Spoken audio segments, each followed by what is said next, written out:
Hi, everybody. Welcome back to another episode of our Mystical Wellness podcast. I have a fantastic guest with me today. I'm joined by Matthew Aaron Mournian, who is a multidimensional energy healer, intuitive reader, and author of Remember Your Mission. What if you're not crazy? What if you're psychic? After a profound awakening and psychic activation in 2015, Matthew began perceiving energies, experiencing out-of-body states, and connecting with cosmic beings who transformed his understanding of healing and consciousness. Through his multidimensional energy work and scalar toning practices, he helps others clear attachments, activate their psychic abilities, and remember their soul's original mission. Welcome, Matthew. How are you? Great. Really, really good. Thank you for having me. Yeah. Yeah, I'm really excited to spend time Thank with you. you. It's really, really cool. So tell us a little bit about yourself, about your background, what kind of led you to start that multidimensional healing pathway? That's a very good question, a very long-winded answer.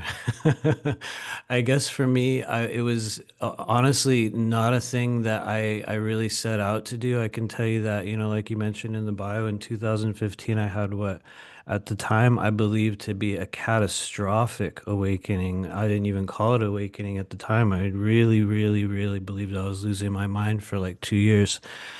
Just about 2 years straight. And within that time period, I think the sort of seeding points or the sparks that became what it was that I do now were shown to me through a number of just ultra bizarre, really weird, semi-traumatic experiences that just it was almost like it was, we've all heard the term the soul contract. It was a soul contract that came into being at a stage of my life. And it's funny because I always say, for a person who only does intuitive work at this stage of my life, it's funny because I had no idea this was what I was going to do in this life. None whatsoever. Maybe I've been blessed to have a number of very highly different, highly varied identity stages in this life. I don't know. But so yeah, this one started around 2017. And just to, like complete the question before I go on a long-term rant here. I would say it was around 2019 when it became apparent to me that another part of the mission was to also be teaching the very thing that we do, which is also a thing that I did not choose. It's like it chooses you at times. And I don't know, maybe I'm blessed that I got to have that experience in this life, but it just was like, boom, it just came in and now I say it's the only thing I can do, which is sad but true. But anyway, that's kind of the generalized version of how it started.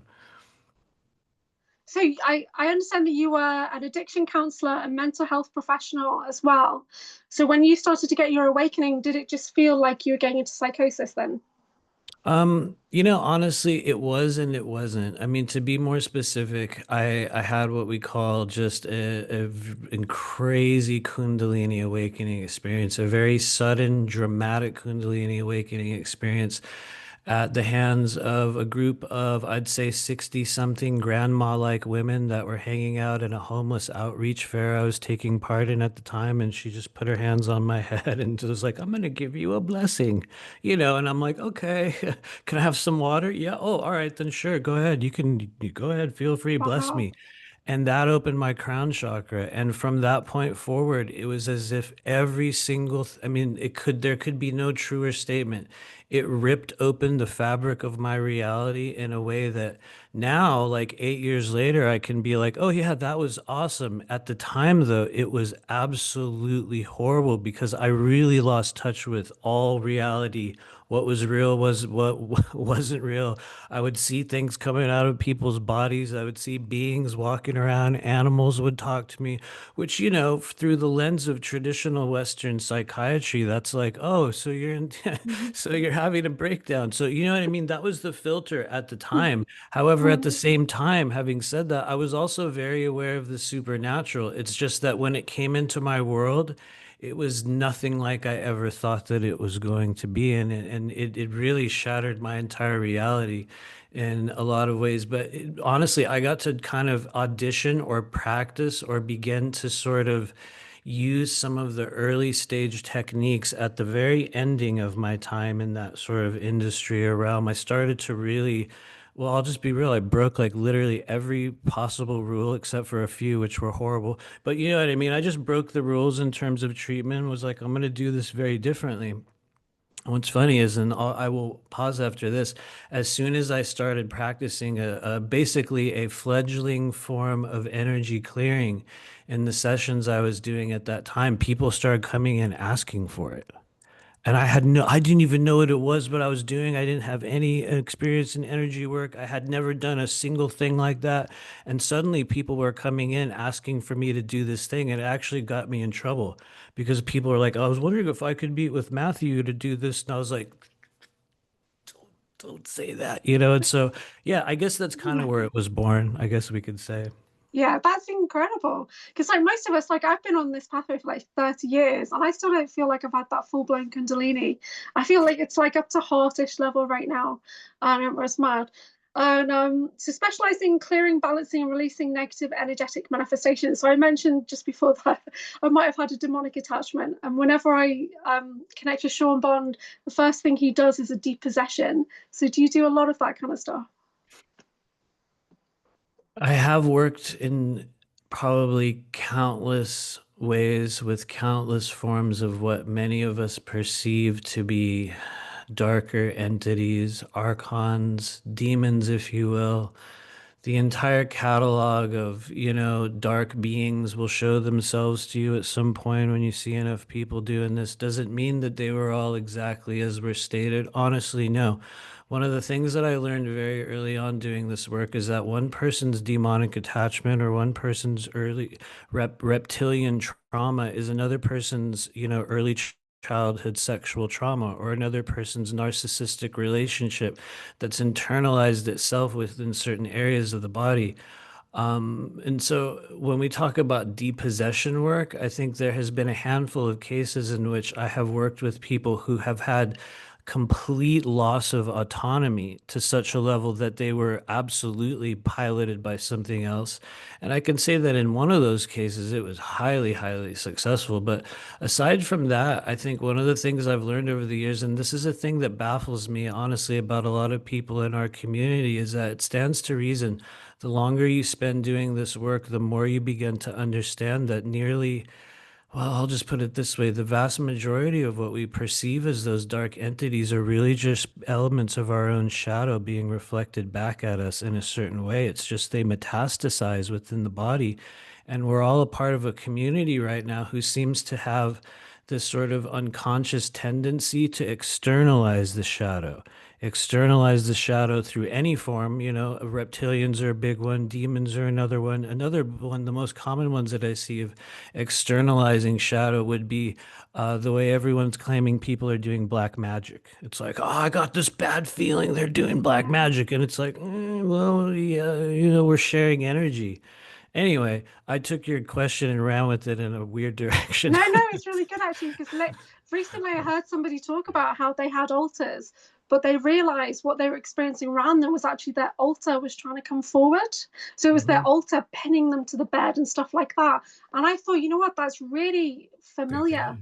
to me because there are moments where I feel like I'm pulled down the bed or something weird. But actually, last week I felt like not that this was altars, this was definitely external interference. Where I was on my side getting ready to sleep and my back chakras were blasted open and something was trying to Mhm. suck me out my body. And I was gripping to the mattress. And I managed, or I believe I got back into the body, but I was probably taken and returned by then. Honestly, that sounds more like you actually had that experience versus you extra versus like what I was saying, where it's like, I have this bad feeling, this thing is happening to me. And it's like, and then other people will be like, yeah, they almost pulled me out of my body in the morning. And Yeah. honestly, that's the point where I'm like, oh, I okay. actually Well, really, I was tell us. honestly Yeah. gripping the mattress, like, no, I do not Wow. consent. Leave me be. Like, and then the Wow. next day I was sitting up. I'd fallen asleep watching a podcast where I was sitting up. My crown chakra blasted open. I could feel something trying to suck me out, but it didn't feel like what I call jellyfish head. When you have like, Mhm. when you have a like galactic chakras opening and you're like slowly going up, nice and pulsing. This was more kind of getting sucked out. So it was really really weird. Yeah. But yeah, but like Wild.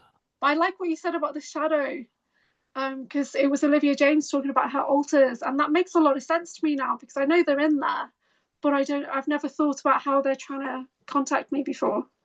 I like Yeah, I that. mean, That's I'm not interesting. saying that's what's going on with you. That's just, I would say the most common thing that I've seen over all of like the thousand sucks, because sometimes it sounds like a flex and it's really not, because just because you do something thousands of times doesn't mean you did it good, but you will recognize patterns. You will absolutely recognize patterns.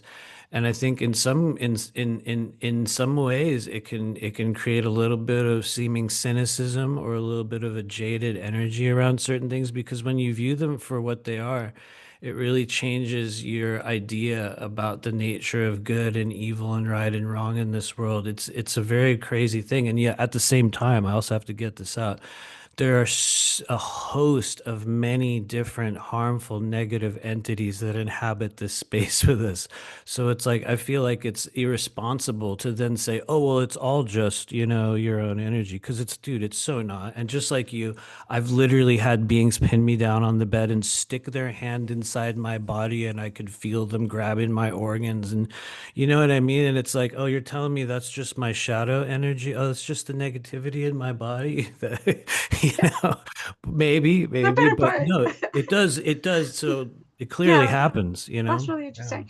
Tell us about like archons and stuff, because I generally think of archons as just messing with your mind. But what are they then?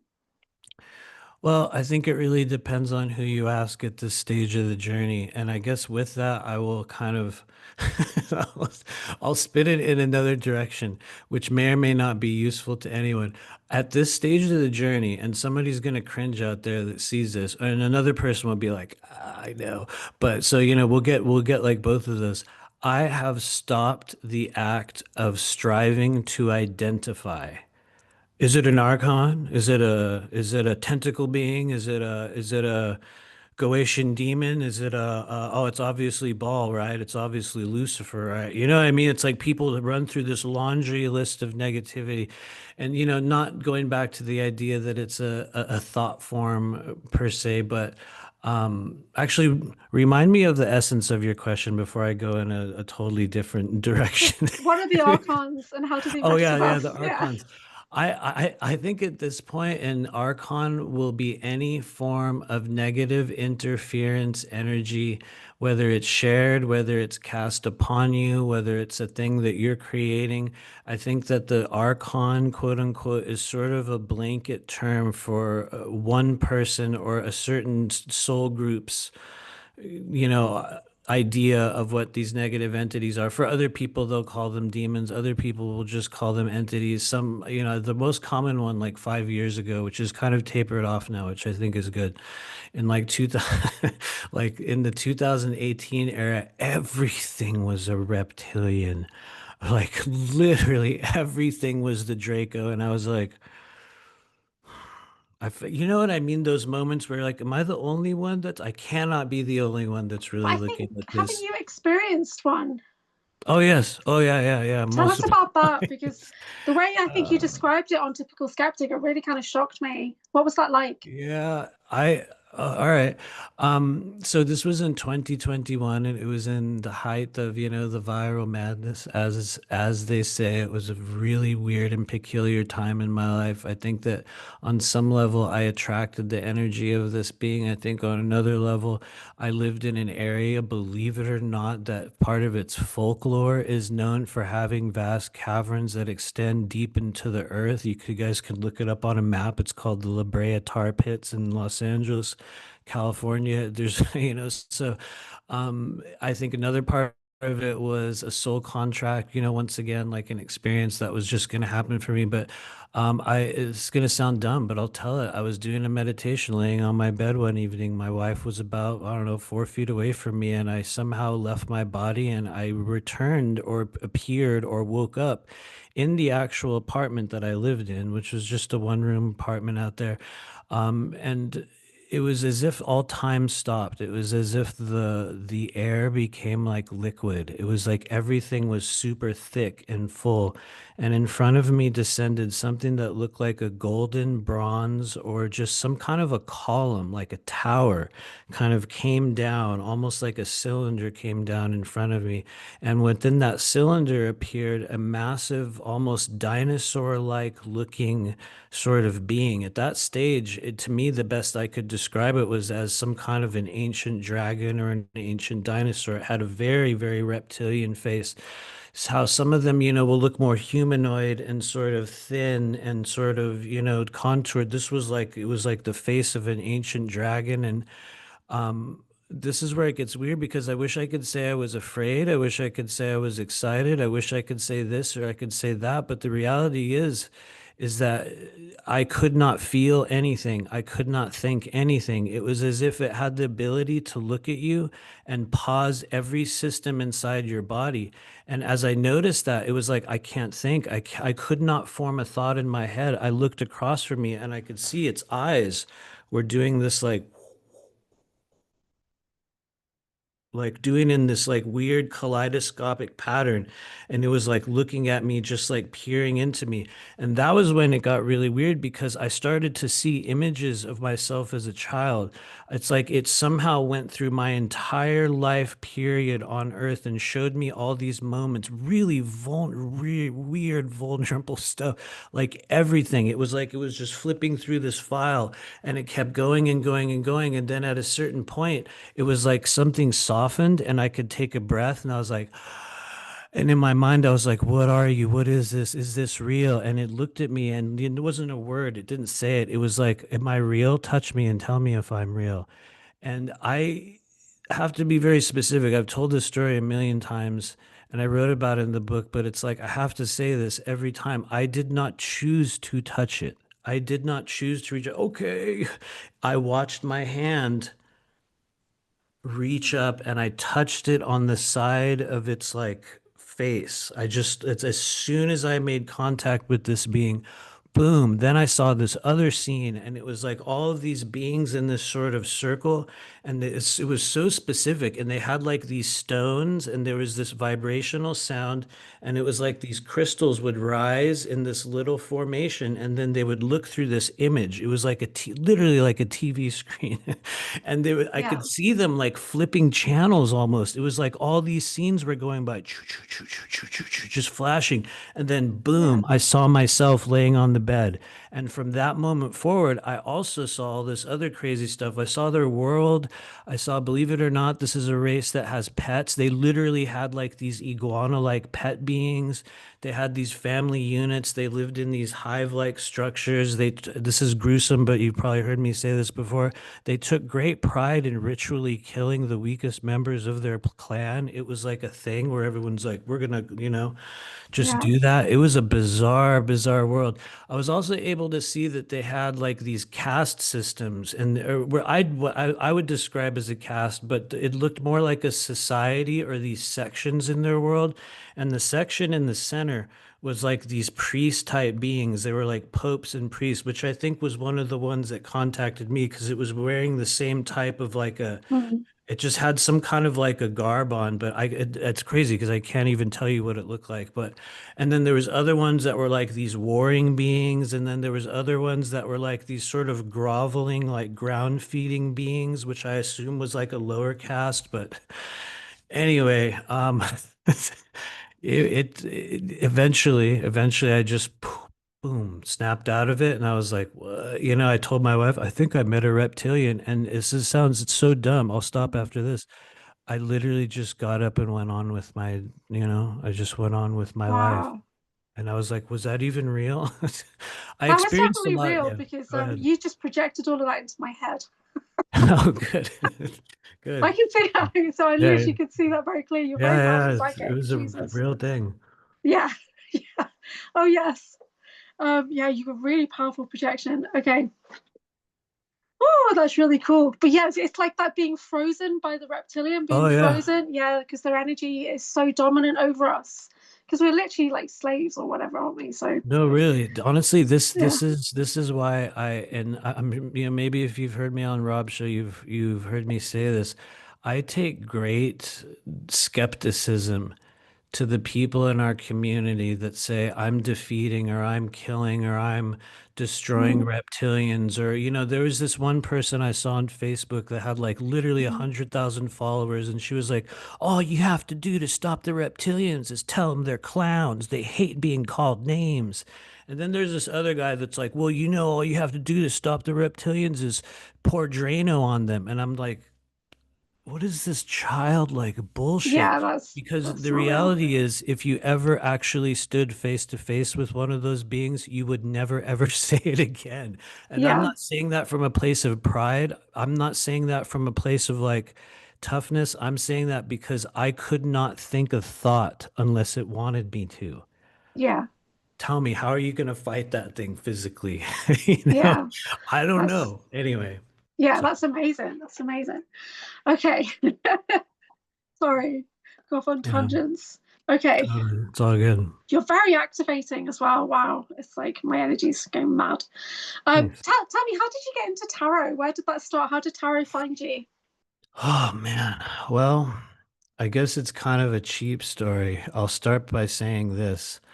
Prior to 2017, I had never ever really even, well, I guess I got my first tarot deck in 2012. It was kind of given to me just to get me out of someone's face. They were like, "Here, take this. Go look at it." And I was like, "What?" And I kind of played with it for a few years, didn't really look at it, never learned it, never took a class, never read a book. And in 2017, after going through 2 years of bizarre, weird changes, I just basically left my house, everything, every part of my old life I walked away from. And I lived for like about 2 months with this older woman who was a professional psychic for something like 22 years at this stage. And I wish I could say that she taught me about tarot. I wish I could say that she did this tarot intensive thing with me and told me all the meanings, but no, she didn't. We sat for one afternoon and I took a yellow legal notepad and wrote down one keyword for just a few cards, maybe half the deck. And then I lost it like a week later. And I remember telling her, like, I don't know how to read tarot. And it was literally one of those things where she was like, yeah, you do. You've done this before. You have nothing to worry about. You know exactly what you're doing. You already know these cards. And I was like, no, I don't. And 2 weeks later, she got me a job interview at a shop in Los Angeles. And I walked in there and I gave the first ever tarot reading of my entire life. And I don't know what I said or how it went. I don't even know I didn't know what the cards meant at the time. I knew nothing. And that was 2017, okay? And then in 2019, get ready, someone's gonna cringe. I started teaching tarot. It was like a switch turned on inside my Yeah. body. I don't know Mm, where it came from. A switch turned on, and I was like, I could look at a card and go, oh, yeah, I know who that is. But here's the thing, this is the kicker. I always have to say this, or I should say this part more. It was never through the lens of astrology. Meaning, if you yeah. were to tell me, like, oh, it's, my, 53rd degree, this or that, or some shit, I'll be Mm, like, I have no idea. I don't know what the hell that means. For me, it was all tied to experiences, archetypes, and channels within the body. And lo and behold, after doing that for maybe like a year or so, I would say about 2018 was when I started to research more and I looked up things and I was like, whoa, I'm actually getting it mostly right. Mostly, mm, I think that we have to change meanings when you become a reader. Part of taking ownership over that path is that you begin to create your own way. And so I realized some of them I had altered, but I somehow figured it out. So mm. that's the cheap That's answer. amazing. When on your Facebook it says astrologist and tarot reader, and I thought I've never heard you talk about It only let astrology. me put that label. For some reason, when I started that page, it wouldn't let me put tarot without astrologist and tarot reader. But it's cool Yeah, because my wife primarily works in astrology, so in some way it fits. But like, I yeah, am the least astrological professional psychic I have ever met, which yeah. is I'm which is same. weird, but I just can't get into astrology. Can't even get into tarot. And I did do like a 5-day advanced mediumship course last year. When you do work with spiritual tarot, but it just wasn't for me. I'm an oracle, so I prefer no, that oracle makes sense cards. for you, actually. Yeah. That makes sense. But the connection that you have with tarot, I have with crystals. I remember Oh, crystals cool. from past lives. So yeah, so you can give me anything and I'll be fine with crystals. Yeah. So I teach crystals, but not Cool, tarot. cool. So that's funny. So do you do tarot for yourself often? Oh yeah, yeah, pretty much every day. At this stage of my life, there's very few days when I don't see at least one person or at least two just, looking at things on my own at home. I wouldn't say I necessarily live by it so much anymore. I do kind of more like an internal card reading thing, which sounds like a cheating thing. But honestly, once you learn the cards, you can sort of like feel a person or situation. And it's Yeah. like, I think if there's one thing that I've developed over the years is like it's incredibly strong trust in whatever spirits guide me. And Mm. it's like I will literally just look to my left and ask, like, what do I need to know? Is there a symbol? Is there a card? Is there this? And it's like, boom, and it'll just show up. And so I'll either do that or I'll pull cards. Actually, I think I did pull a card before here today. I'm trying to remember what it was. For this session, Yes, yes, yes, yes. What was was it? it the tower? Yeah, yeah, yeah. No, no, it wasn't. It wasn't. I might be able to tell you what it was. I wish oh man, I can't. I can't think of what it um, is. Anyway, it probably doesn't matter. I know it wasn't bad, but we can definitely pull a was card it the for you. Nine of Cups? Oh, oh, Yeah. oh, no, it was Nine of Wands. Oh, I was close. Hmm. There you It go. was the Nine of Wands, which is a good Yeah. sign. I'm not, I mean, I don't do tarot, but my friend Richard the Urban Warlock, he does tarot on TikTok every day, and I'm in subscription. So I do check that out quite a lot. And then, he's all right. Sometimes I do readings on his channel as well, but monthly. But yeah, for me, I just can't, it won't stay in my head. It won't. I don't know It's why. okay. Yeah, it's just I think not for me, I guess. you Yeah. found what it is that you're good at. You found what it is that your body like remembers from another timeline. I think each of us will have certain channels or areas where it's like, oh, this is the thing that I know that I can do. Honestly, you're lucky in the sense that you know those things about yourself because there's a Well, lot, it's so taken a many long people. time. Yeah, it's Yeah, taken a long time. yeah, But I'm comfortable now with the particular cards that I use and things like that. I do pendulum alchemy as well, but I also have an internal pendulum that I've been developing. yeah, And yeah. that's doing pretty well at the moment. It's like a little dial in my mind, like yes, no, yes, Hmm. no. So it's a bit like you with the tarot deck coming. Hmm. Yeah, Oh that's yeah, kind of that's a cool. very strong thing. The Yeah. stronger your vagus nerve gets, the better that'll work, you know? Mm. So when are you teaching tarot course next? Well, that's a good question. I've noticed we do it once a year, probably in the beginning of the year. So I imagine it'll come around in 2026. I'm not sure exactly what month. A part of me wants to do a meridian class again because it's been a Yeah, few that'd be years since awesome. I did the meridian class. However, a lot of the techniques have changed, so that might come first. But we do actually have. I'm going to upload. I say this all the time. We edit the that year's version of the class and then we put it on Vimeo for people that want to purchase it. Which in some Mm. ways, honestly, I think it's better. Some people prefer a live class. Other people want to be able to pause it and rewind it and pause it because the reality is it's like an information download of honestly, this year will probably be next time around will be 6 weeks. I always extend it because I have this problem keeping things in a 2 hour. It's either like two Yeah. hours and we miss a lot of stuff, or it's like 4.5 hours and everyone's exhausted. So it's Yeah. I'm learning to break things up in bite-sized chunks. Mm. But anyway, it's out there online. We're gonna upload it soon. Yes, because I mean, Breakaway Ray from Star Card Podcast, he did your course, Oh and then now he's yeah. a professional tarot reader within like months. And Honestly, Ray is yeah, a bit of an anomaly though, but I will say this, there you will come across certain people that will take something and they will run with it. And I yeah, think he's an example of a person who got a thing and was like, "Oh, this, I think I can. Okay, I here we know go. this. Boom, I Yeah, can just." And so he's yeah, taking it in his own direction. I will be honest, I do believe that that is a kind of a talent that I have. Like, I never wanted to teach anything in this. Never, never, never exactly. teach Yeah, if anything. students come forward and then you think, okay, well, how am I going to do this then? Yeah, Right? But somehow it yeah, works and that people happened to ask me. me Yeah, for it. Right? And so I'm like, well, I yeah, guess it worked. I don't know. yeah. Okay, well, let me figure this out. Okay. So Yeah, it that is happened to me definitely with my coming. Reiki courses. I had no Oh, intention of teaching nice. Reiki. I do violet flame Reiki as well. And then a student came forward and said, oh, St. Germain said you're going to be teaching this soon. And I was like, am I? Well, we Yeah, better figure out what yeah. that looks like then. How does Yeah, violet flame Reiki differ from other forms of Reiki? Because I've noticed there's so yeah. many different types. There's like, Yeah, I holy do. I fire do many Reiki different and types. So violet yeah. flame Reiki is a Guanyin healing modality. So the lady that originally channeled it through, Ivy Moore, she did kind of rosary to Guanyin for like 6 weeks or whatever, doing the mantra Nama Guan Sha Yin Fu So, and then she got massive downloads come in with 40 sacred symbols. These sigils, which I don't have with me actually. Oh no, I do. So I've made them into runes. Oh Let's wow. pick a rune. Let's pick a rune.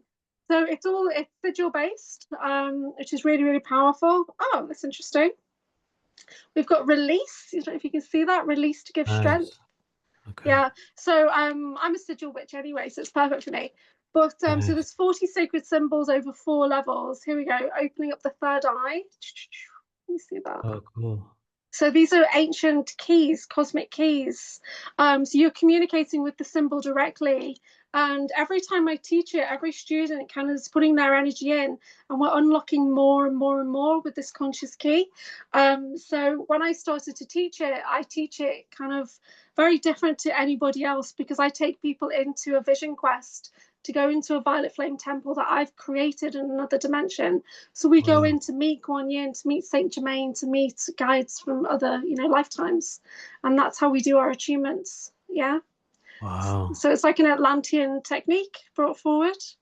Yeah. But we are working with 40 symbols that are multidimensional, so probably work in a similar way to you. And the healing that we're doing, we're bringing in the violet flame energies, but we're working with these conscious keys that we work in the body or around the body or on the body.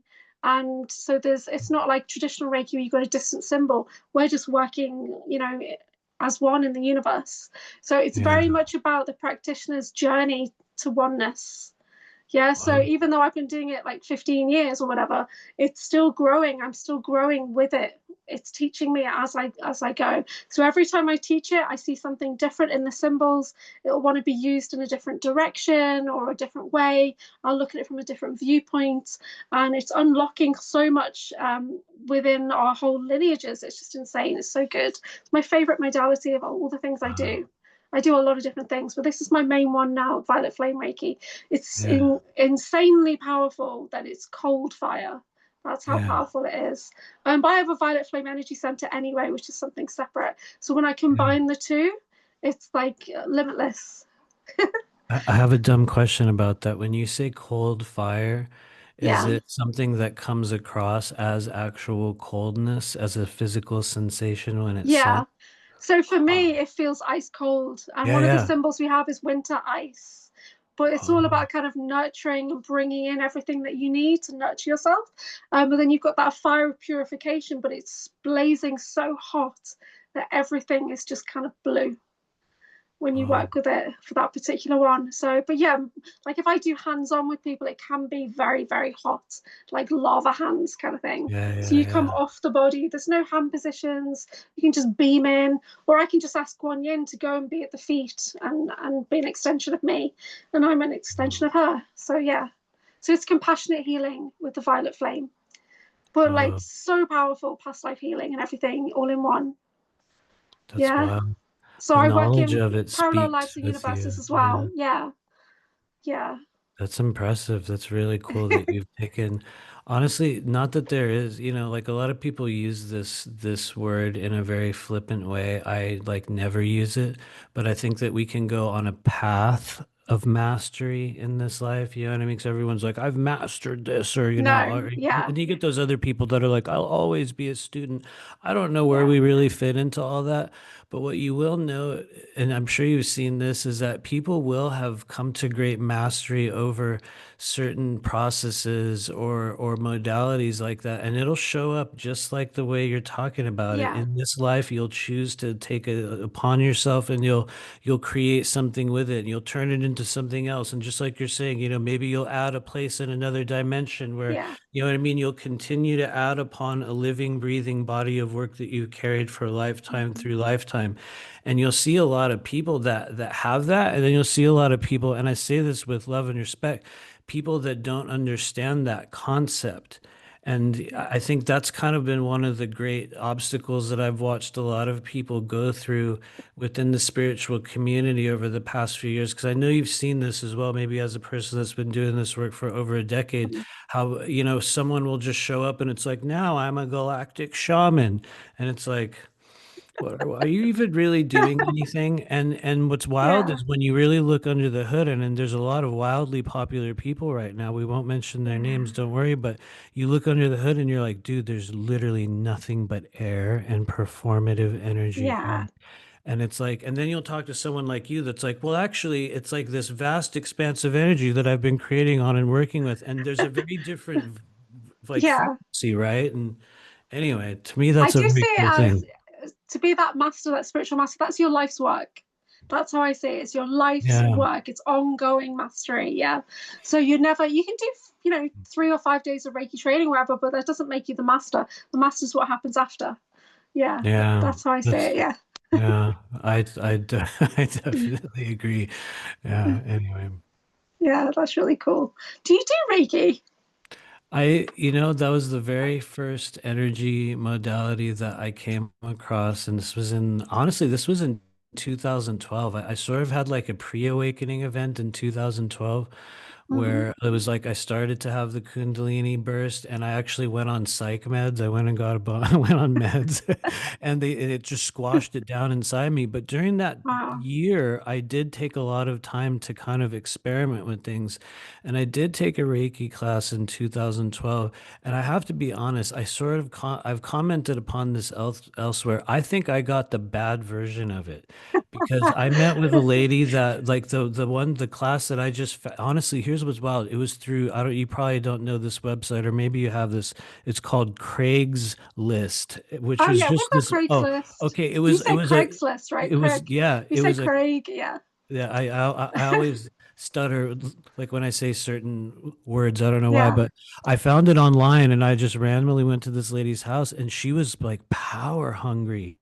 And she was like, Wow. this power comes through me and through the masters into me, and I give this power to you. And I didn't even That's come back insane. I didn't come back for the final thing. I just was like, after a while, but it did kind of teach me something from the perspective that I realized at that stage of my life, I was a person Mm. that could experience a small amount of something and immediately replicate the energy. Not Yeah. necessarily with depth, not with like, years of experience, but it was like I was able to go like, oh, that's what you're doing. Oh, and then I just Yeah. held on to it for years, and later on it became more important. But so Yeah. That's pretty cool. So, did you develop your own healing modality with the work that you do now? yeah, honestly, it came about by accident. And maybe you've heard me tell this before, but the energetic modality that I use came about through essentially an out-of-body extraterrestrial experience that I had in 2017, in which I appeared, let's call it, on another dimensional plane for, to condense it down. And I went through what was essentially a ritual with a series or a trio of very tall, muscular, black, like Zulu shaman type of beings. They just appeared in my life, and this crazy thing happened. I witnessed myself healing one of their tribe. I'm cutting through massive amounts of a very, very long story, which I can go Why, into why more are you getting all these specifically. cool Zulu beings, and I'm getting like naggers and reptilians coming in, Oh well, right? And Theta Greys, like you're getting we've all the had cool them as stuff. well. Yeah. Have Oh no, you? they show up. Yeah, Getting a bit actually, jealous now. I believe I was introduced to Sobek, which sounds crazy. It sounds crazy. Sobek, the god of like fertility and war or something. He Yeah, lives in. that's meant I to be don't John even really Whitberg, right? know. Huh? That's meant to be John Whitberg. Is it? Oh well. Yeah, Yeah, sure. I think so. Anyway, yeah, and I was Cleopatra in my other life, Were you but really? That's yeah, yeah, awesome. yeah. That's how I knew. Doesn't Who your was wife it, look a bit John? like Cleopatra? No, I'm being totally sarcastic. Oh, Everyone's like okay. this big Greek god in another life, I so don't have I just treat sarcasm. it with great Yeah. humor. But yeah, I Okay. didn't even know who or what it was, but I had an experience in which I was taken into this sort of also some sort of underground kind of labyrinth, and I was witness to this crocodile god that was like thrashing through the water, and I watched it come like right up to my face and veer away. And it was like this knowing. There was a whole group of us that were there. Anyway, that's a whole other separate story of Your experience. But projection is like yeah. insane in my head. Yeah. Oh yeah, yeah. It was like very Yeah, muddy it's water, and like, this sort of I know. godlike creature comes right up to Yeah. your face. And then Yeah. anyway, to That's go so back cool. to the question of where did the Mm. modality come from, I had had an experience with these beings, and within that experience, I awoke in this place, and to my right was this stone table, and there was what I believe to be a child laying on the table, very sick, and I watched myself go over and put my hand on its head and remove essentially a glowing form of energy from its body. It was as if they, honestly, in a way, it sounds kind of cheesy to some, but I feel that it was a training experience that I was placed in. And upon the removal of this substance from the body of this being, a sound rung out. It was like this tone, like this woo sound came out. And that was the birthplace of what it is that I do now, because about 2, 3 weeks later, a person came to see me. I was doing very similar work at the same time. However, I was working more through places on the body, almost like I would remove energy from the ears or the crown or the back of the head. Or honestly, you could get very specific. I could say the bladder meridian was, there's like a control panel on the back. Some people out there will know about this.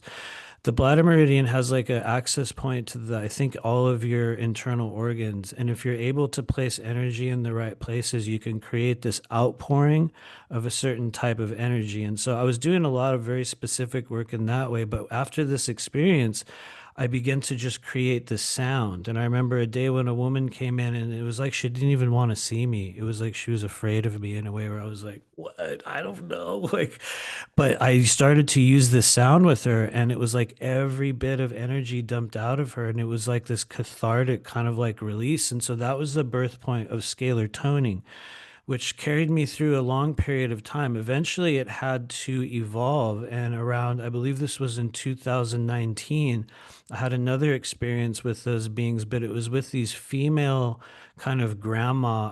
I called them honestly like grandma type beings. They were like these old, like Aboriginal or possibly African women, and they were singing this song, and I was able to literally remember the words. And when I came back from that experience, I began to use those words as essentially tools that we use to create dilation of energy centers in the body, which is really ultimately what I do with people when we engage in energy clearing.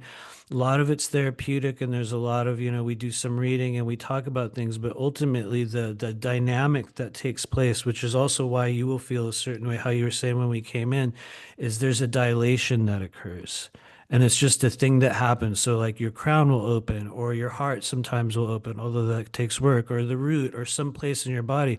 And so that's what these words do. They create dilation of energy centers. And they're free for anyone. I talk about them in my book, but I give the PDF out to anyone who ever wants them. Anyone can use them. And what's wild is over the years, I'll pause after this, but over the years, people have come to me saying that people I've never met have been like, hey, I found this mantra that you were using on this thing, and I've been using it with, one guy was using it with his clients, another person was using it with his kid, another person used it with their like dog or something like that. And that blew my mind because something actually worked. And so anyway, I honestly mimicked what I experienced in that other realm, and here we are 8 years later. So I think that's incredible. yeah. Okay, so I've got one, and we're not giving out medical advice here, but I am deaf. And I've Oh only yeah. been deaf for like 17 years. When I was pregnant with my son, and the little stapes bone in my inner ear fused with calcium. Both ears are the same. So I've got about 20% hearing left. When I take off my hearing aids, you'd have to like talk right into my ear, because I can only hear like 80 decibels and above, right? Wow. So any idea what's going on there? Do you remember what year it started? Can you say So the yeah, year? so 2008. So my son was Right. born in 2009. This is probably 2009. He was born in December. So And so there's been 2000, like calcification of like the vestibular system, like specifically what just parts of. one little bone that's called the stapes bone. It's like a fork. So it's a tiny little Oh, bone that vibrates into the ear. So my ears don't vibrate sound. I mean, we So the can look hearing at it aids for real if you shout in. want. Yeah, Yeah, we can look at it for real if you want. I mean, I don't know how much will come through, but yeah. we can if you want to pause for a second. This will be a moment of dead air. In fact, Are if you you sure? want, oh yeah, no, for real. I honestly have no idea what is there, but we'll find out. In fact, if you Okay. want to help, and you can use this with people or yourself at any time. I often say I think part of my journey is to help people learn how to connect psychically with another person's anatomy. By that, I mean energetic anatomy, internal anatomy. But one of the easiest things to do is if you want to close your eyes with me for a quick moment, I'm going to count from 3 to 1. And me and you are going to breathe in together like a team, like one unit, one body. We'll hold it for a moment and then we'll let it out together. Okay, here we go. 3, 2, 1. Breathe in. Good job. Hold it, hold it. And let it out. Good job. Okay, here we go. uh, okay, it's all right. Well, I would start by saying the initial message is a little bit different, but it's definitely there. You have a vast choir of what I would call beings, guides, onlookers, watchers at Mm, times. You have some hecklers at certain stages. They've all been allowed. It's like they announced themselves when they came in and you allowed them to remain there. So, what we would call a very busy mental body environment, which is not a bad thing. It's a sign of great strength. It means you have a lot of records and knowledge and things you can draw from. I mean, we've been front loaded in that much. I would say the most disproportionate kind of energy within the body, because that's just what shows up first. It's like I have to go through that layer. I would call it like emotion, like just emotions in the body that want to be expressed and get strong, very, very strong. That's your greatest power, actually, is the emotional body. And so we're going to kind of shine a little light at the top of your head. I know that sounds weird. You can just imagine it in your mind, like you're at the yeah. doctor, and we're going to shine a light in your ear and your eye. I'll shine it at the top of your head. You have a strong crown. I'm going to move it over to your right eye. Imagine we're shining. There you go. Good job. We're shining a light in your right eye. We're going to go to your right ear now, okay? Is it your right ear that has lower hearing or the left ear? They're both similar, very Okay, I'm similar. gonna So start. I'm just gonna shine it in your right ear. Imagine like one of those laser pointers. mm, Okay, here we go. Part of this appears to be deeply set in, um, meaning there's like an atrophy on some level of the area that might have been calcified over. When I feel the energy of it, this is a thing that, from surface level perspective, well, I say this with respect. Your body will tell you what's true. You agreed to have this in this life. It could have been something worse. You could have got a much worse condition or a much worse this or that. It's like you sort of agreed to have this because it allowed you to prioritize a different manner, a different form, or different frequencies in communication. It allowed you to move your perception and your sensing abilities into different directions that might not have come about in exactly the same way had you have not had this issue. It looks like there's like some maybe not existential, well, that's not the right. Well, yeah, no, it is because there's like some meaning and like there's some of your own purpose within that. And so I would say also from a soul level, one of the things you're asked to do, and once again, I say this with respect because it might sound like a big phrase, but it is one of the things you're learned to do. And I think you've done a good job at this, is learn how to listen differently or to perceive the energies or the knowledge that there goes that the world is giving you from a different perspective, which it feels like you've done a good job at. mm, In terms of like if there's a question like could I get rid of it, could that go away, it feels yeah, like it's possible for you. The release of it comes, at least from my perspective, which could mean nothing, mm, comes more from a physical vibration than any type of treatment. yeah. It's like something can vibrate and sort of awaken that area again. It might come later, but it's almost like you've done really well, like regardless. Like you didn't really skip a beat, as they say. Anyway, I'll stop there, but That's so cool. Yeah, Yeah. my clairaudience did switch on, as in I can hear the frequency of crystals. I can hear people's auras. When I do healing, that switched on. Um, Yeah. yeah, but I To don't me, use it. that's a superpower, although it never comes across in that way, right? No, It's like you'll like, oh, feel you could hear crippled. somebody's body like making a sound. Amazing. Actually, I do a very similar thing. That's literally what I do. I Yeah. hear it all in the voice. That's why I always tell people when we do sessions, I'm like, talk a little bit. Tell me about what's going Oh, on. Because you can hear like the layers of chakras or I've not channels thought and about stuff. that before. That's really interesting. I like that. Although I'm actually a sound and lighting technician. I did training at the start of the year, but the Oh, hearing aids fine tune everything, so I can't do oh sound yeah. check. I Oh yeah, you literally probably cannot get do sound like check. the upper So end, right? Yeah. yeah, so like they're saying to me, can you not hear the difference in the sounds, like the drum and everything? No, oh, just got a frequency coming now. Oh Getting someone's wow. attention. Huh. Okay. I hear elements as well. I hear the elements. Yeah, which is That interesting. I makes hear the sense. little. Yeah. Yeah. Is it handy? Not always, though, no. Well, I don't maybe know how to you're interpret what I'm maybe getting you're yet. repurposing those things in a different way. Maybe that's even Yeah, the one of the next stages of the journey that's opening up. It's like they're giving purpose to the weirdness that goes on. weirdness. Yeah, maybe. I do get voices that come in, but I can't always determine if it's spirit or if it's MK Ultra or whatever. Oh, Generally, it's negative, and then I know it's targeting.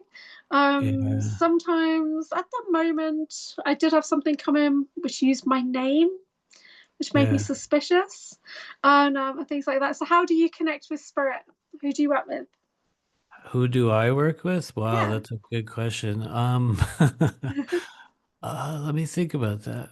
I don't have like a set, there's not a group, there's not like a ET race or an ascended master that I call in. I've never been that type of person. I don't summon Archangel Michael or any of those things. Not that you shouldn't, not that there's a weakness in doing so. It's just, it's never been a factor for me. I've also never been a person that's like, I'm going out there with shields on and like, I'm ready. You know what I mean? I've just never, maybe that's foolhardy. I've never been one of those people. But when I look at the energies that join me, that have been alongside me within sessions, this will sound kind of weird, but I think the majority of it, at least at this stage of my life, appears to be a group of physicians from different realms, timelines, or dimensions. The most talkative seem to involve things around traditional Chinese medicine and channels within the body, but there's also been a number of different beings and things that kind of work through, whatever that connection point is. And so I can't say that there's like, oh, I just call on whoever it is. Uh, you know, Most of the time, I would like to say I'm working with the energies that people present with, which for some reason I've learned over the years open up to me really easily, which is also not always a good thing because for some people they carry very, very negative energies with them, and I'll be around and it'll open up, and then they'll be like, "You, I hate you," and I'm like, "What? I'm just living," which has happened to me multiple times in this world, and so I like to say we're working with the energy that people present with, and alongside that, I would say the majority of people I see seem to have, if you want to quantify it, which is dumb, I'd say between 1 and 5 regular inhabitants within their immediate space. Mm. And I not to say that there can only be 5. I've just noticed it might be my perception. At times, it's like I can tell there's a lot of people or beings, and it's like I've been able to notice there's multiple, but it's never been a thing that I've quantified. I've never been like, oh, you've got 13 angels standing guard around the Mm. sides of your bed. You know what I mean? Never. That would It's freak never me been, out. I know I have a it's, big guy team. yeah, I also it's have a lot never of been a watches. thing I like know that. that. Yeah, but that would freak me out if there's like angels everywhere. Do you To think me, that, it would be cool, but yeah, yeah, do you think the guys you hopefully. have are aspects of you, like past life versions of you? Yeah, Yeah, I I do think in a too. lot Yeah. of cases they are. That was my first extraterrestrial experience, I believe, was actually showing me a version of myself on Yeah. another plane, and it came through as like a giant mantis being. Oh, okay, that makes sense. That makes Yeah, sense. Okay. yeah. But he literally Okay. told me his name, and his name was literally the higher self. And I had Yeah. never heard the word Atma before ever. Right. And I was like, "Who are you? What is this? What is this?" And he kept saying it to me over and over, like he was Wow. honestly, it was like he was like trying to get me to realize, like, Atma, Atma. And I was like, "What? Huh?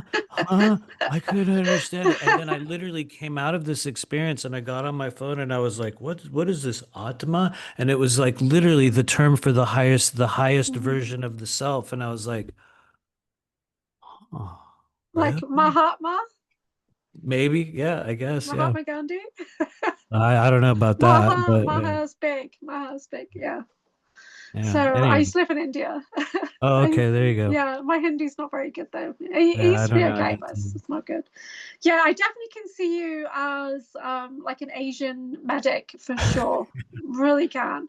That's Um, cool. even like Kung Fu master. Do you do martial arts? Yeah, I've never done any like Asian martial arts. I've only done like the quick and dirty guttural version of it via Krav Maga, you know what Oh, I okay, mean? that's But cool. That's so pretty lethal. yeah, Yeah. Is yeah. that Israeli? Yeah, yeah. Yeah, yeah. I think I did meet some Israelis when I was living in India, and everybody has to learn it because everybody had to go into the army. So it was like everybody's lethal. It was like that. That's mad. Yeah. Cool. Okay, let me see what I've got here. Yeah, how did your intuition guide you during a healing session? It was pretty amazing to watch you do that with my ears. Thank you. Yeah. So what do you have a process that you follow when you're tuning into people? There's a couple of them that we've built over the years, or stuff that's been shown to me. It's like I really don't think any of these things come from me. I think that if anything, I'm an example of a person that's learned to place my trust in spirit, or we could even say God as we understand it. And through within that process, like certain things have shown up. But I would say if there's a typical format that we follow, this is what I say to people in sessions. I will say, the first step we do is we just fling the doors wide open. And I say, tell me everything. What's been going on? What's good? What's bad? What's been happening in your world? How did you get here? Within that process, to me, that's where the majority of not only, this is like shooting yourself in the foot, not only that's where most of the healing takes place, but that's also where we begin to build a roadmap in terms of energy centers or channels, or more importantly, organs in the body. I've just noticed that's been a big focus over the past few years, is like organs. The layers of energy around our organs, I think, have been long forgotten in terms of the effects that they can have. And for a lot of us, we live chunks of our lives going, why am I like this? How come always things turn out like this? Why is this the way it is? I must be broken. And they'll do all kinds of therapy and work on it and do a million chakra realignments. And it's like, it won't really do anything. And then you come to the stage where you begin to cleanse the organs in a little bit of a different way. And so, anyway, stage two is where we build that roadmap. And I do it through, honestly, through hearing a person's voice. I don't know how or why this is the way that it came out in me, but it's like when I hear a person talk, I can hear where there's blockages within the body, all the way down to your organs, all the way down to hormones.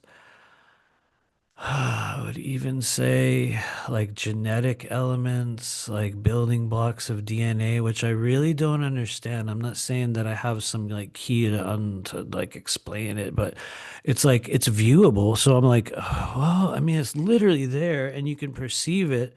And anyway, that's a whole other conversation. But part two of the session is where we just pull some cards and we just look at, I call it, we get a second opinion, because that's usually where people's guides will speak.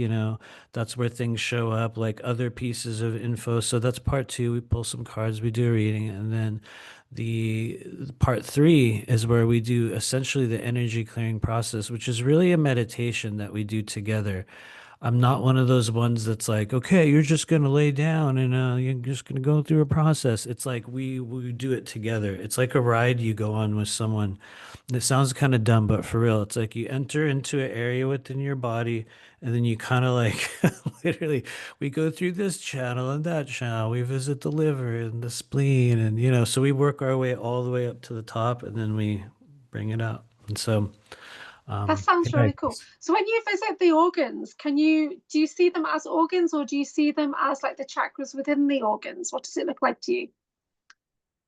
This is a smart question.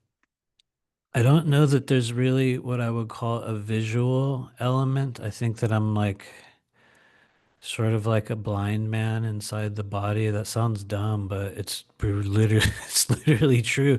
It's like you're putting yourself in an environment where you have no sight and no hands to grab onto a thing that you're then asked to perceive that has no color and no shape and no form. And so it's like, how do you work within that? It's like you have to have this wild amount of like trust, but I would say the organs to me show up much more through emotions, meaning that I'll sort of place my awareness upon, like I'll just, I mean, I could even tell you for you if you want.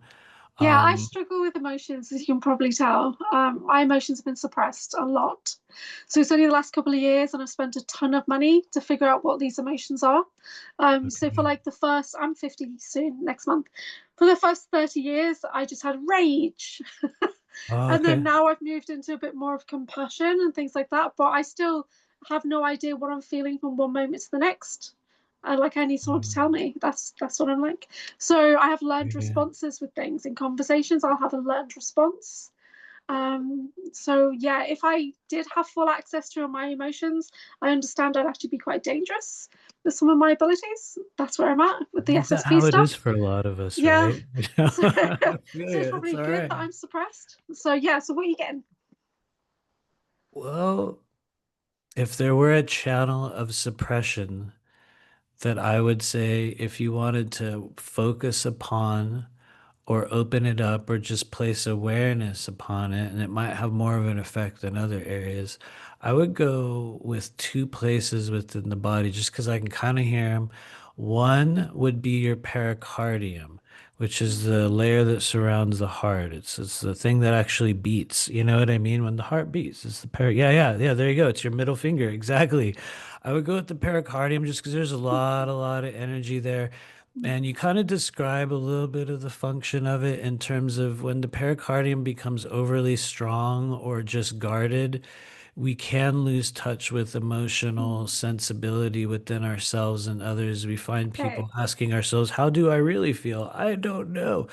So pericardium is a thing, but that's a thing you have total control over. So it's like, I don't know that that would represent one of those soul level things where they're like, we're going to make this hard for her, because to me, it feels Yeah. like you could heal it and I would even say there's another primary relationship in your life.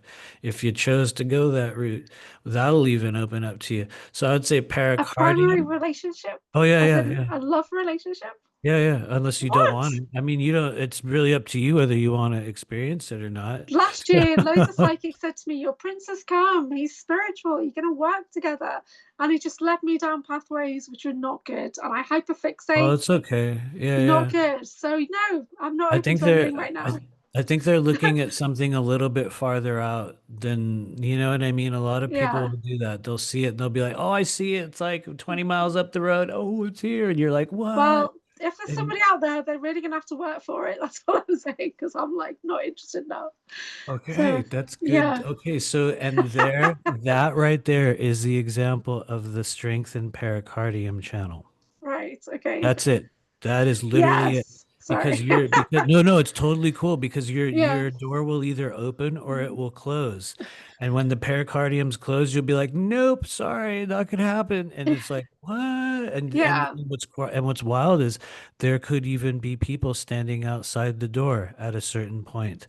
So you'll know when it happens, but maybe the Well, reason for that, the other reason is because I think if you work dedicatedly with the large intestine channel in your body, it's going to help you uh, release the pain of the past that caused you to remain stuck in the present. yeah. Just because it's a big Okay. one. Yeah. That makes sense. Yeah. Just how am I feeling? Oh, I don't know. Let's eat something. Oh, That's yeah. yeah. Intestines. Yeah. Yeah. Honestly, that explains a lot from the perspective of the stomach. We could Mm, then say that if you wanted to look at like more like themes internally, you would also ask yourself, what is it that I am not accepting about myself right now? And it doesn't mean like bitter, sad things, because no one likes to eat. Check this out. No one likes to eat bitter, gross things, right? They like to eat, good tasting, sweet, nourishing things. So a lot Yeah. of times the universe or the world or spirit is trying to nourish us or give us or help us receive something. And if your stomach channel is blocked, you'll be even be asking yourself, what do I want? Mm. What do I need? You won't even know what you need. Not to put you in that category. No, I'm just no, saying it's that's how perfect I because sense the world for some reason. So I've just come off my evening group and we pull cards and and literally self-acceptance was the card. Yeah, so you're spot on there. self-acceptance, Spot man, on. Yeah. which is a hard one for all of us, right? So Yeah. easily said, right? Anyway, It yeah, keeps coming up a lot at the moment because I did a session with Ivan Teller and I was asking the I Zetas love about. Ivan. Yeah, I love Ivan, yeah. Asking the Zetas, like, why are all my alters weirdos and like angry, like geneticists and stuff that want to kill everybody? And then the Zeta Grace said, I think you need to focus on self acceptance. And I was like, yeah, I'm well aware of that. Thank you. yeah, Let's I challenge feel somebody you. else. Yeah, it was Yeah, really I feel you. bad. So it's funny. Ivan is great though. I love how Yeah, he works. We've been blessed to we got to spend time with Ivan when we lived in Florida a oh, number of wow. times. I think we went on a yeah, I think we did a couple conferences with him. We Ivan's such a unique and real Yeah. individual. Like really, I'm as a hoping to person that's hung do out with him in real I'm life, hoping to he's do a the real podcast deal. with him soon. Oh, cool. I got to speak to him on Monday because my sister was having a session with him. And then I said, well, Ivan, when are we doing our session? He's like, oh, I've got to wait for the energies now. I've got to wait for the energies. So it's getting pushed again. And it's the He's a same with very interesting guy, Tennessee, yeah. Kentucky Bigfoot. They're riding the waves of energy before they talk to me. So Oh, I know cool. when they come in, it's gonna be awesome. It's going to Nice, be a big nice. one, yeah, like cosmic Okay. dragon channels and stuff like that. It's going to be great. Yeah. Whoa. I Okay. wanted to ask you something. It's gone. Hold on. Sure. Oh, it's okay. Yeah, yeah. Take your time. Yeah, I want to ask you about your book. So, why did you write your book? Why did you call it Remember Your Mission?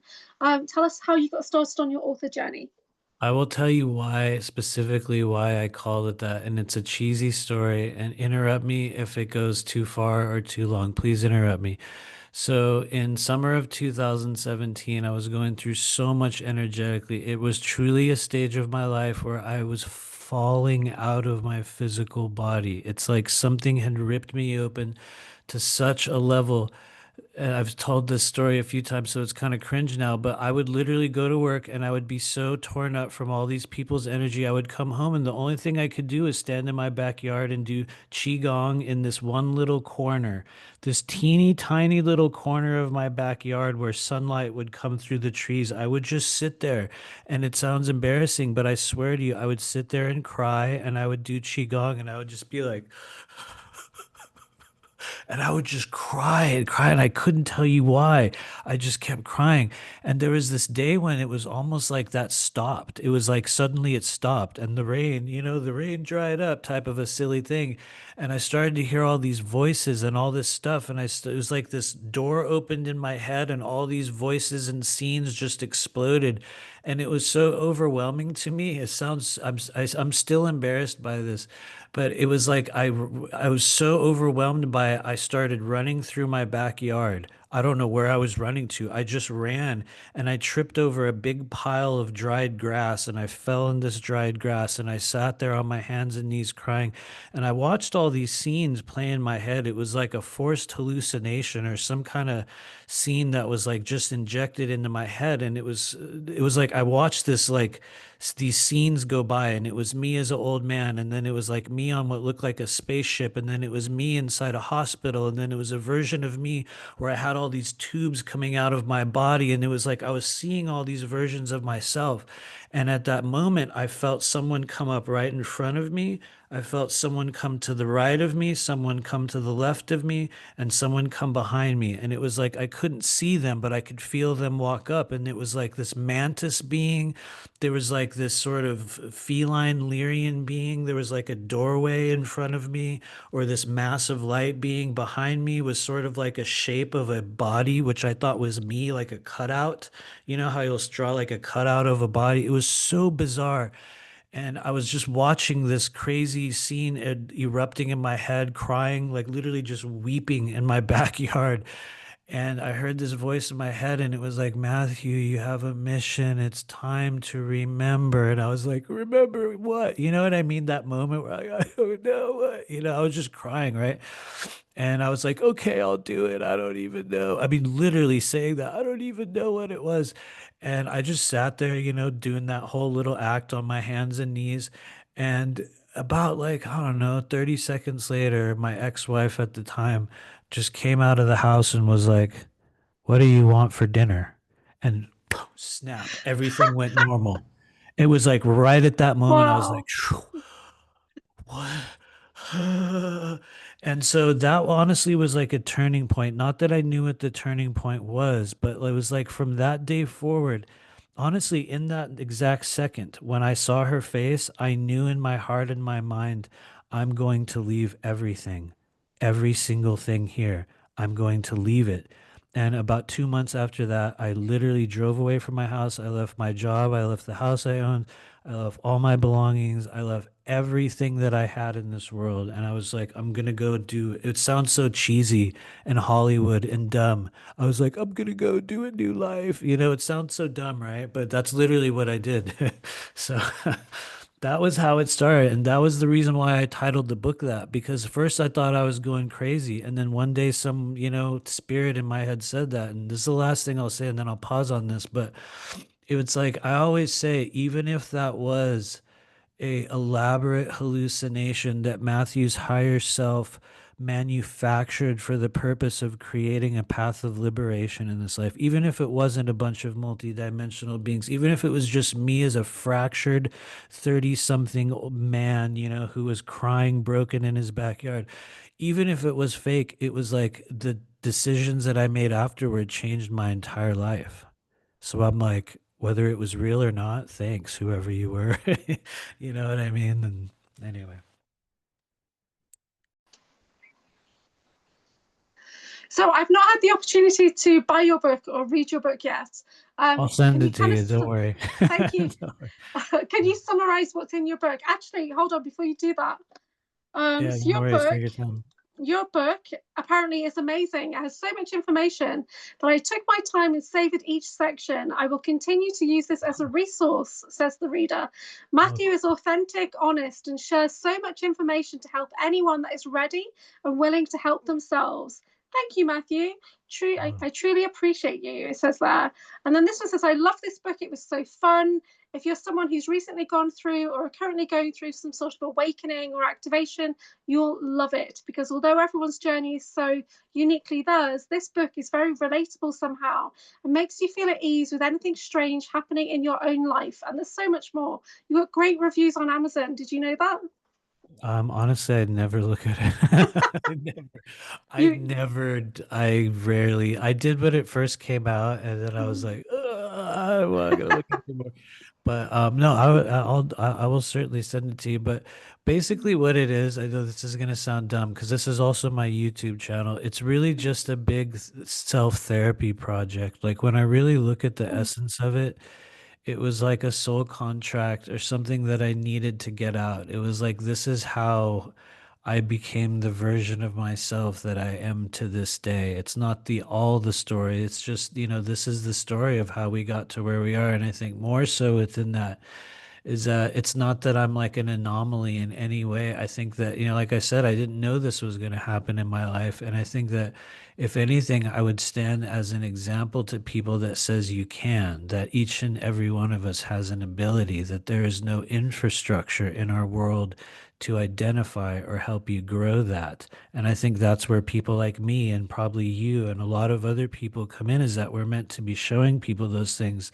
So ultimately, for me, it's really just how I got here. And then there's a lot about the capsule phrases, which I mentioned in a, kind of a fleeting manner earlier. And ultimately, it's really the what I call the four kind of, if you want to call them pillars of intuitive activation, which not that there's only four, but it's a thing that I've seen with everyone. You're actually a good example of it as well. And that, like, the four kind of directions are the things that we have to take upon ourselves. Let's say for those that hear this and watch this show and know that they have an ability and they want to know what are the fundamental things in my life that I do to make it stronger. Step one for most of us is detoxification and deprogramming with equal emphasis upon both. But as we go along, deprogramming, I would say more than anything, unlearning what you've learned about this is the way it works. And, eventually we're like, none of that was true. They lied. So that's step one is like realizing, that you can, giving yourself permission, detoxing. Step two is one that, based on what you've presented, you really took and ran with it. Like you are a good example of the second pillar of intuitive activation. That is the process of divination, where you develop a language with which you speak with spirit. That is, I think, one of when you see people that really embody this path, that they make it work for years and years, and it becomes a thing they do rather than, oh, I did it for 6 months in 2025 and then I went back to my old job type of a thing. Not that there's anything wrong with that. It's just some people will really embody a path. Those that embody the path will really take divination and they will create a system and they'll learn it just like you did with the runes. They'll like really create something out of it. So that's step two is divination. Step three is another one that you've also really, really dove in. Is that a word? I don't know. Dived maybe, that you've really dived into, and that is where essentially we become our own healer, our own version of that, I guess practitioner. And that's the stage where people learn things like Reiki, what are the chakras, modalities. So that's step three. And then step four is the one that will keep it going, and that is energy body cultivation, which I think ultimately, without that, all the rest of them will eventually fail. By energy body cultivation, I mean like qigong, yoga, anything that keeps the fascia moving and flowing. And so that's step four. But anyway, I'm kind of ranting it, so I'll pause there. No, it's amazing. So they're your four gateways of Yeah, that's activation. right. Yeah, Yeah, that's that's it. really, really cool. So tell us a bit about your website. What can people find on your website?